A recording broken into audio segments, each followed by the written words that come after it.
तो मोदी सरकार के इस बजट से देश के कई सेक्टरों को काफी उम्मीदें हैं और सरकार से उन्हें सौगात मिलने की आस भी है। इस बीच बताया जा रहा है कि ऑटोमोबाइल सेक्टर हुआ या फिर डिफेंस सेक्टर हुआ और अन्य जगहों पर खास फोकस होने वाला है। कौन सी वो जगहें होने वाली हैं, आपको दिखाते हैं।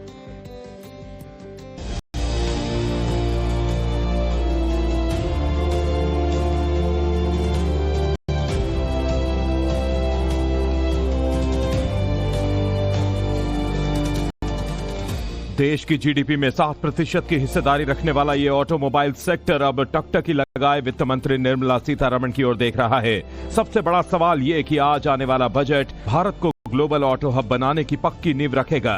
इलेक्ट्रिक व्हीकल इंडस्ट्री भी तेजी से उभर रही है। ऐसे में ईवी सेक्टर की प्रमुख मांगों की बात करें तो सस्ती फाइनेंसिंग और आसान लोन की राह, मास मार्केट सेगमेंट के लिए बड़ी टैक्स कटौती, स्पेयर पार्ट्स पर लगने वाले टैक्स को तर्क संगत बनाना, चार्जिंग सेवाओं पर जीएसटी 18% से घटाकर 5% करने की मांग। ग्रामीण भारत के लिए विशेष सब्सिडी का बूस्टर डोज शामिल है। मतलब साफ है कि ऑटो सेक्टर चाहता है कि वित्त मंत्री इस बार टैक्स की ब्रेक से पैर हटाएं और सब्सिडी के एक्सीलरेटर को जोर से दबाएं ताकि देश की सड़कों पर तरक्की का पहिया और तेजी से घूम सके।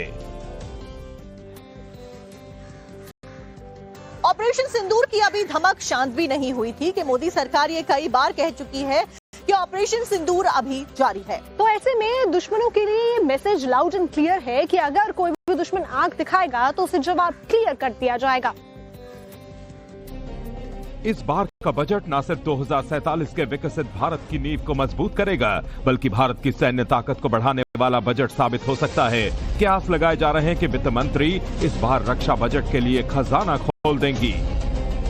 कुल अनुमानित बजट 53.5 लाख करोड़, रक्षा बजट संभावित 10 लाख करोड़, बढ़ोतरी 10 से 15% भारी इजाफा, लक्ष्य जीडीपी का 3% से अधिक आवंटन।